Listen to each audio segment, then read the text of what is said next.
So, very good morning to all of you. From today, we are going to start a lecture series on internal combustion engine, rather IC engine.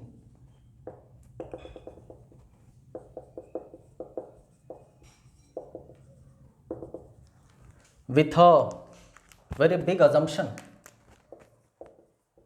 हम ऐसा मान कर चल रहे हैं, assume करके चल रहे हैं कि you all have a very good concept over thermodynamics. Because until and unless you are having a concept over thermodynamics, IC engine पढ़ना पॉसिबल नहीं है. फाइन. तो I am assuming that you all are having the concept of thermodynamics. That means you know Kelvin Planck statement, जहाँ पहली बार ये term आया था engine, Kelvin Planck statement. Basically वो second law of thermodynamics.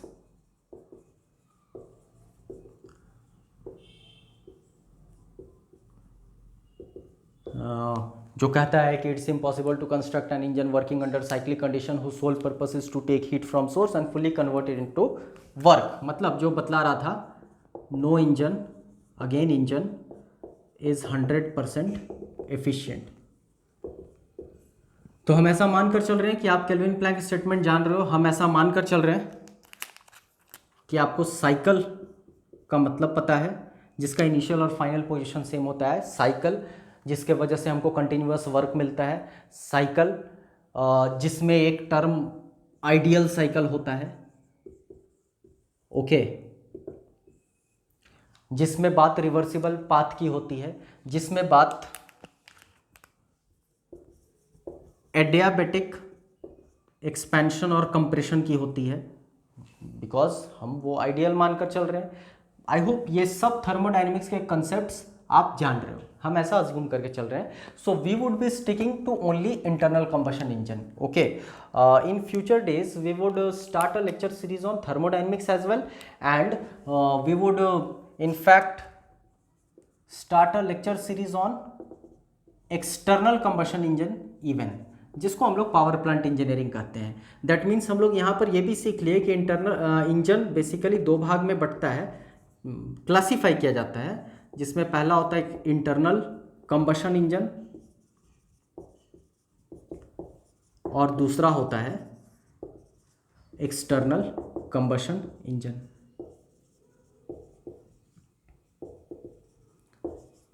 Okay. Internal combustion engine में फिर हम लोगों का एजेंडा इस लेक्चर सीरीज में होगा, वो होगा SI engine and CI engine. मतलब spark ignition based on ignition and compression ignition. Okay.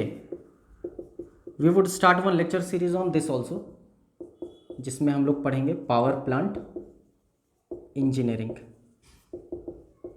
Okay, so to be very clear, we are not going to discuss thermodynamics here. We are not going to discuss power plant engineering here. We are going to discuss only and only internal combustion engine in this particular lecture series. Okay, spark ignition में उम्मीद कर रहे हैं कि आप ये जान रहे होंगे कि जो साइकिल गवर्न करता है, okay, thermodynamic cycle for continuous work. Continuous work तभी ना मिलेगा जब आप किसी साइकिल के तहत final initial same. Okay. That is your auto cycle या कांस्टेंट वॉल्यूम साइकिल. ओके. या इन अदर टर्म्स यू में से petrol engine is a SI engine, spark ignition engine. The guiding cycle for compression engine is your diesel cycle. Okay. या you में से diesel cycle. तो it is these are all basics of internal combustion engine. क्या हम लोग पढ़ने वाले हैं. ओके. तो टारगेट बस और बस आईसी इंजन को समझना होगा. So moving further,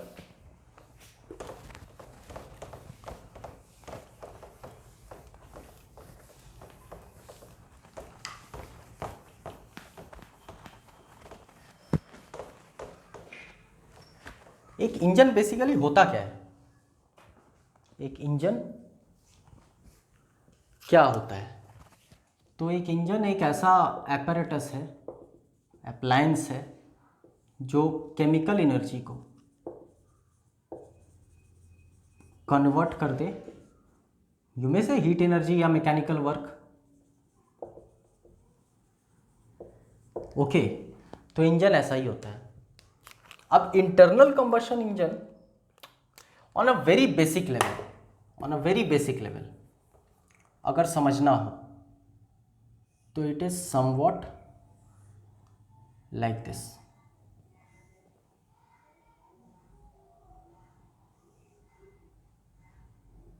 on a very basic level,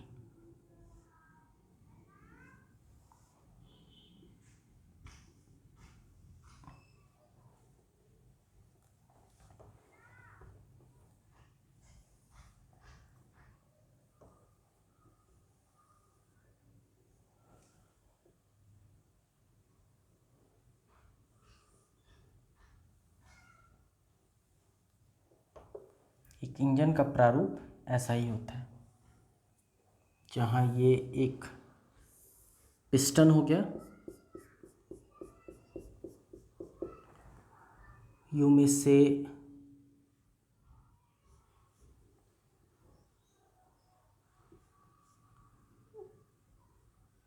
inlet valve, exhaust valve, okay, this is your cylinder, this is your piston. Okay, I would take a different color of pen.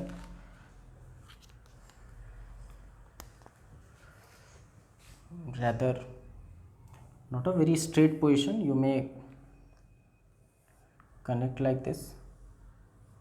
This is your connecting rod on a very basic level. This is your crank rod, and finally this is your shaft.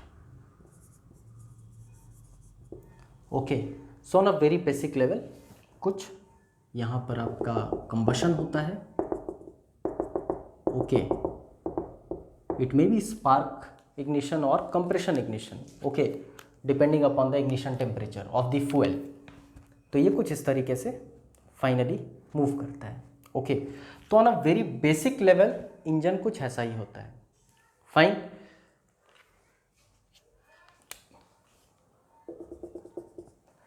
अगर आप इसी को connect करोगे,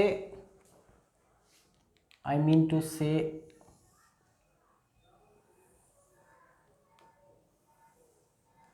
ये तो पूरा setup हो गया.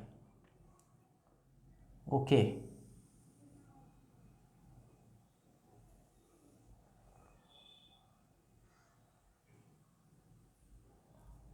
तो we have one this kind of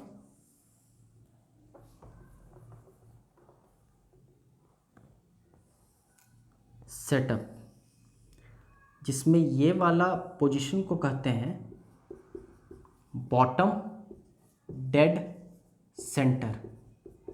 this is very important, अच्छे से समझेंगे आप, BDC. और ये वाले पोजीशन को कहते हैं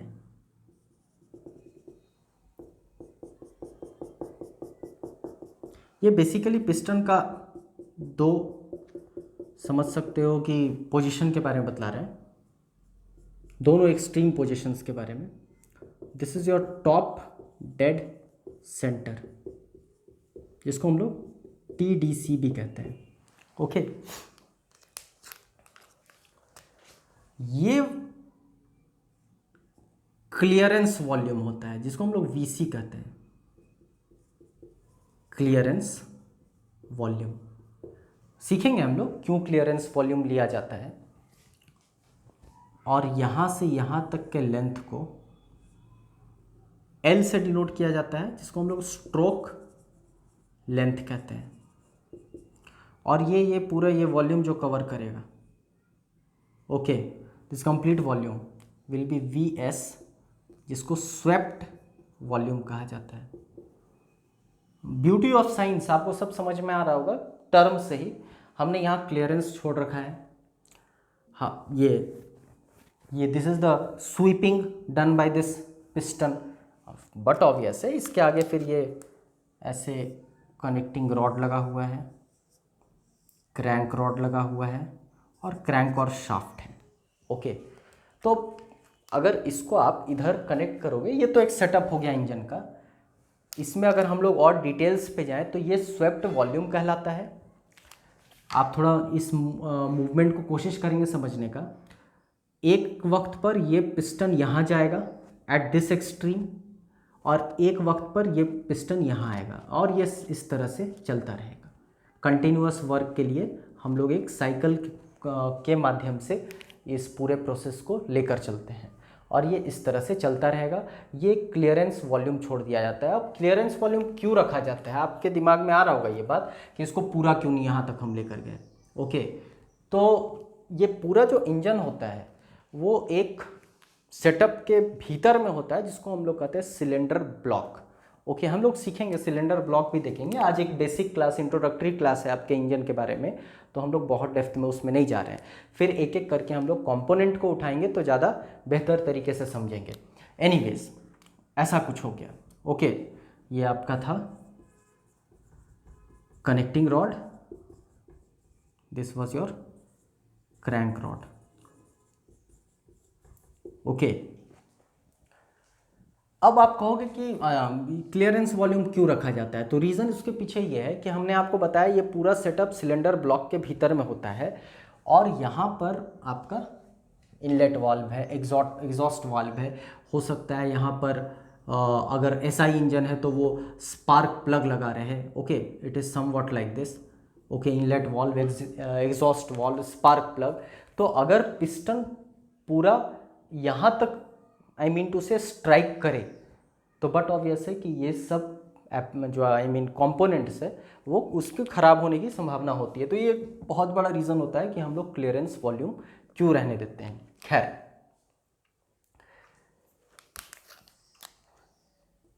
आई होप आपको यहाँ दिख रहा होगा एरिया। अगर इसका डायमीटर हम d मान लें, ओके, आप सिलेंड्रिकल अज्यूम करके चलोगे तो एरिया क्या हो जाएगा, π/4 d स्क्वायर। कुछ नहीं, वही πr² या d/2 का whole square, one and the same thing. तो π/4 d square. Okay, this is your area. तो वॉल्यूम क्या हो जाएगा, swept volume π/4 d square into L। कभी कभी तो इसी बेसिक सेटअप पर भी एग्जाम में क्वेश्चन पूछे जाते हैं। I would like to share one question with you all.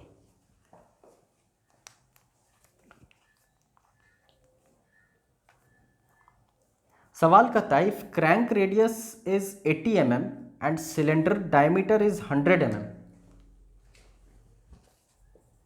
If crank radius is 80 mm and cylindrical या cylinder diameter is 100 mm, what has been asked, let's see, find swept volume। सवाल ये पूछा, बहुत basic सवाल है। I mean to से आप केवल सेटअप को ध्यान से देखोगे तो आपसे ये सवाल बन जाएगा। स्वेप्ट वॉल्यूम के लिए हमको चाहिए π/4 d square into L। d दिया हुआ है, d दे रखा है, I hope cylinder diameter. L नहीं दे रखा है। ओके, L नहीं दे रखा है।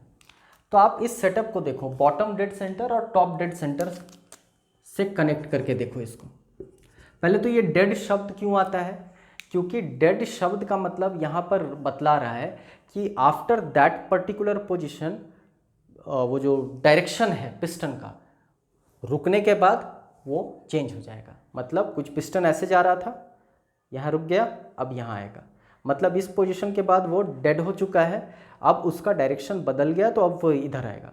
फिर इस पोजीशन पे डेड हो गया, that is your bottom dead, और फिर वो बदल कर टॉप डेड पर जाएगा। Top dead, bottom dead, top dead, bottom dead, like this movement होता रहेगा और इसके मूवमेंट का कॉरेस्पॉन्डिंग, आई होप समझ पा रहे हैं, ये वाला मैकेनिज्म से अगर थोड़ा भी परेशानी हो रहा है तो काइनेमेटिक्स ऑफ जो थ्योरी ऑफ मशीन का आपका जो लेक्चर्स होता है या प्रीवियस सेमेस्टर में आप पढ़े होंगे तो उससे कनेक्ट करने का कोशिश करेंगे कि किस तरीके से इसका मोशन का प्रोफाइल बनेगा।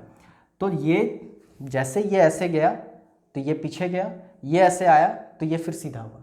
ओके, तो आप यहाँ पर देख रहे हैं कि क्रैंक रेडियस 80 mm का है। जब ये ऊपर आएगा, ओके, तो क्या ये पूरा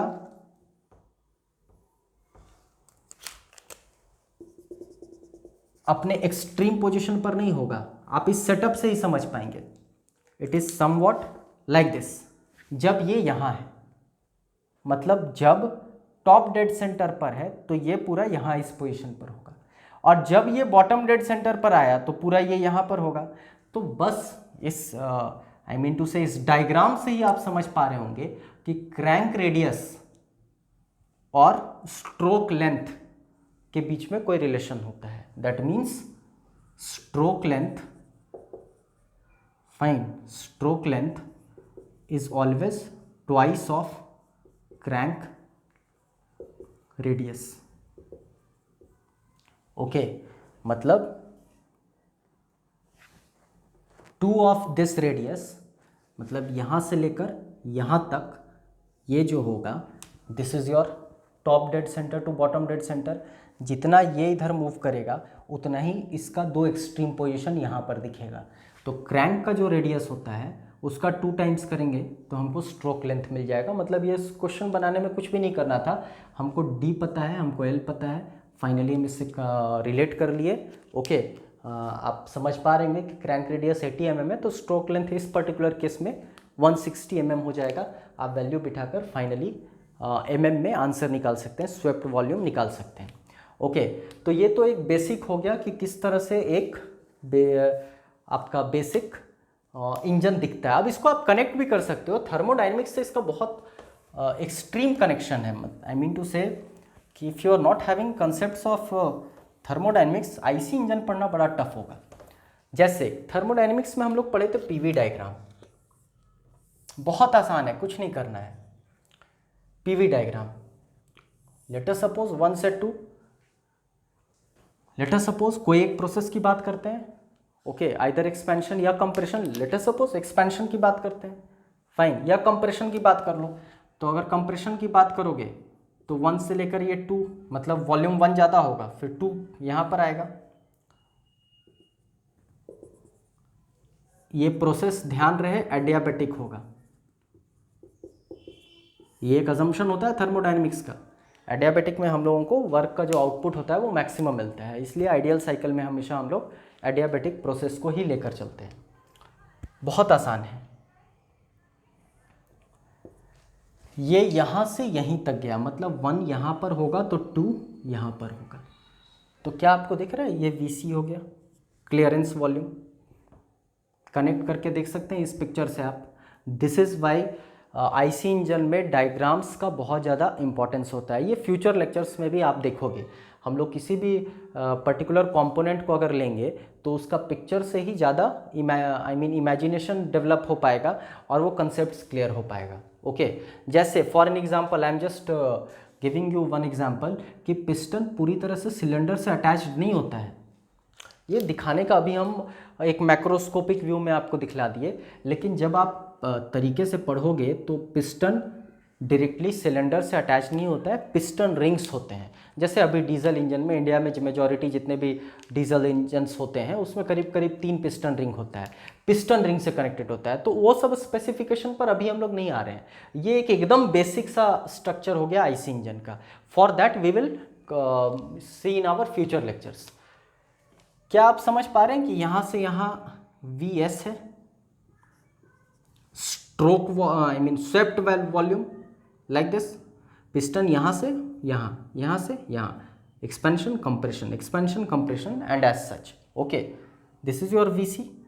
तो यहाँ से यहाँ ये पूरा क्या कहलाएगा, V total volume which is VC plus VS। Okay, so you can connect thermodynamics with it. You can say what is compression ratio.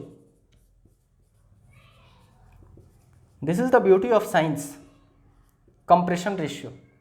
Okay, what is compression ratio? So compression ratio is Vc plus Vs by Vc. Okay, basically total by V2, V1 by V2. तो V1 को हम क्या लिखेंगे, यहाँ से यहाँ तक क्या है, Vc प्लस Vs है, और यहाँ से यहाँ क्या है, V2 है, आई मीन Vc है, that means 1 plus Vs by Vc. तो आप देख पा रहे हैं कि अगर ये पिक्चर क्लियर हो तो हम लोग इसको थर्मोडायनेमिक्स से भी कनेक्ट कर सकते हैं. Okay, anyways this was your PV diagram. इस तरफ प्रेशर हम लिए थे और इस तरफ हम वॉल्यूम लिए थे. Okay, so this is some basic construction of an engine. ये पूरा सेटअप एक ब्लॉक के अंदर होता है. फाइन, एक पूरा जिसको हम लोग सिलेंडर ब्लॉक कहते हैं. ओके, जो हम लोगों के अगले क्लास का एजेंडा होगा. Okay, so that's all for today. Thank you.